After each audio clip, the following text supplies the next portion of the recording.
दोस्तों, आज हम अपने दर्शकों को एक ऐसी कथा सुनाएंगे जो द्वापर युग में अवतरित हुए भगवान विष्णु जी के पूर्ण पुरुषोत्तम अवतार भगवान कृष्ण जी की है। ऐसे कौन से प्रसंग के द्वारा उन्होंने भगवान हनुमान की सहायता से रानी सत्यभामा, वाहन पक्षीराज गरुड़ और उनके परम अस्त्र सुदर्शन का गर्वहरण किया था।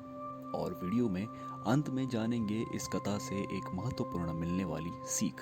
स्वागत है आपका हिस्टोरॉमर्स में, जहां हम खोजेंगे ऐसे रहस्य जो इतिहास के पन्नों में कहीं खो गए हैं। एक ऐसा चैनल जहां होगा आपकी सारी जिज्ञासाओं का अंत। दोस्तों, एक दिन भगवान श्री कृष्ण जी अपनी पत्नी रानी सत्यभामा के साथ सिंहासन पर विराज थे।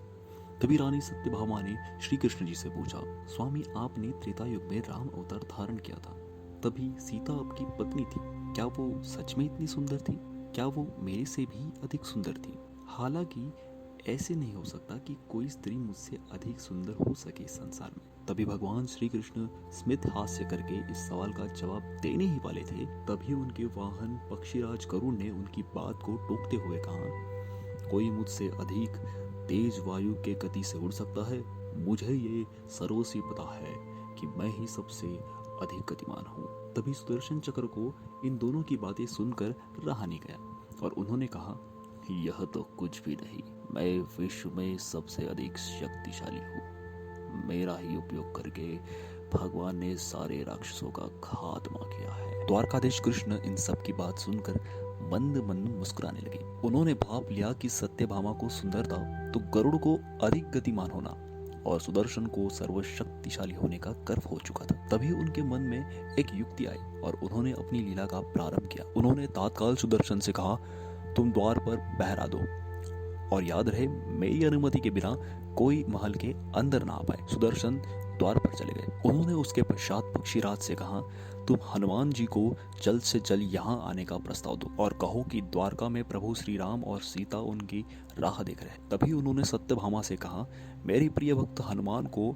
मुझे राम रूपी देखने की इच्छा होगी तो तुम सीता बनकर साज श्रृंगार करके तैयार हो जाना। सत्यभामा ने भी हामी दे दी और उन्होंने श्री राम और सीता की तरह रूप धारण कर लिया। वहां पक्षीराज गरुड़ राम प्रिय हनुमान जी के पास पहुंचे और उन्होंने हनुमान जी से कहा, भगवान राम और सीता द्वारका में आपसे मिलने के लिए राह देख रहे हैं, तो आप मेरी पीठ पर बैठिए और मेरे साथ चलिए। मैं आपको अति शीघ्र ही द्वारका पहुंचा दूंगा। तभी हनुमान जी ने नम्रतापूर्वक पक्षीराज से कहा, आप आगे प्रस्थान कीजिए, मैं थोड़ी समय पश्चात वहां आता हूँ। तभी मन ही मन गरुड़ ने सोचा, ये वृद्ध इतना जल्दी द्वारका आ पाएगा?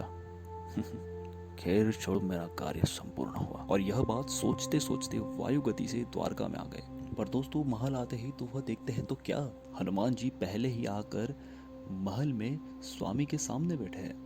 यह देखकर उसका सारा घमंड चूर हो गया। तभी भगवान राम के रूप धारण किए हुए भगवान श्री कृष्ण ने हनुमान जी से प्रवास यात्रा का वृत्त पूछा। तभी हनुमान जी ने अपना सर झुकाकर हाथ जोड़ के मुंह से सुदर्शन चक्र को फेंकते हुए कहा, तेज गति से आने में कोई कष्ट नहीं हुआ, परंतु सुदर्शन ने मुझे अड़ा ही लिया और कहा कि तुम कौन हो, तुम्हें अंदर जाने की कोई अनुमति नहीं है। तो मैंने उन्हें विनम्र होकर मेरे प्रभु से मिलने की याचना की और उनसे कहा कि मुझे स्वयं प्रभु ने ही आने का प्रस्ताव भेजा और मुझे अपने प्रभु को देखने के लिए उत्कंठता निर्माण हो रही है, तो मेरा मार्ग छोड़िए और मुझे अंदर जाने दीजिए। तो सुदर्शन ने कहा, विश्व का सबसे शक्तिशाली अस्त्र हूँ मैंने ही विष्णु जी के सारे शत्रुओं का खात्मा किया है और इंद्र का वज्र भी मुझसे डरता है।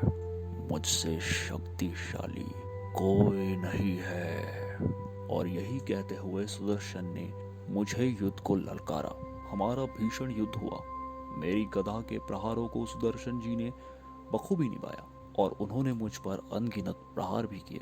लेकिन प्रभु, मैं समय व्यतीत ना हो इसलिए सुदर्शन जी को मुंह में दबाकर अंदर चलाया। दोस्तों, सुदर्शन जी का यह प्रसंग सुनकर अति लज्जित हुए और उनकी शक्तिशाली होने का अहंकार भी भस्म हुआ। तभी हनुमान जी ने राम रूपी श्री कृष्ण से कहा, प्रभु, माता सीता कहाँ है और ये दासी माता सीता के स्थान पर क्यों बैठी है?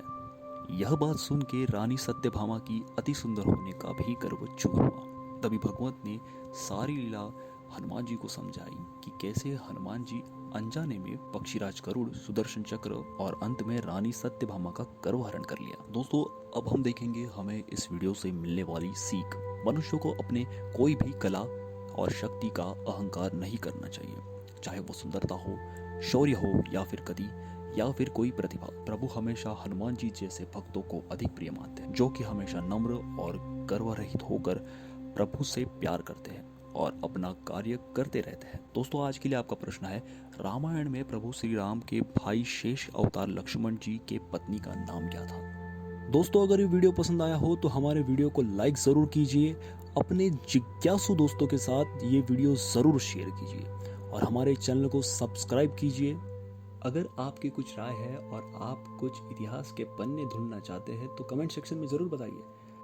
तब तक के लिए हम आपसे विदा लेते हैं, लेकिन जल्द ही मिलेंगे इतिहास के खोए हुए पन्नों के साथ। जय हिंद।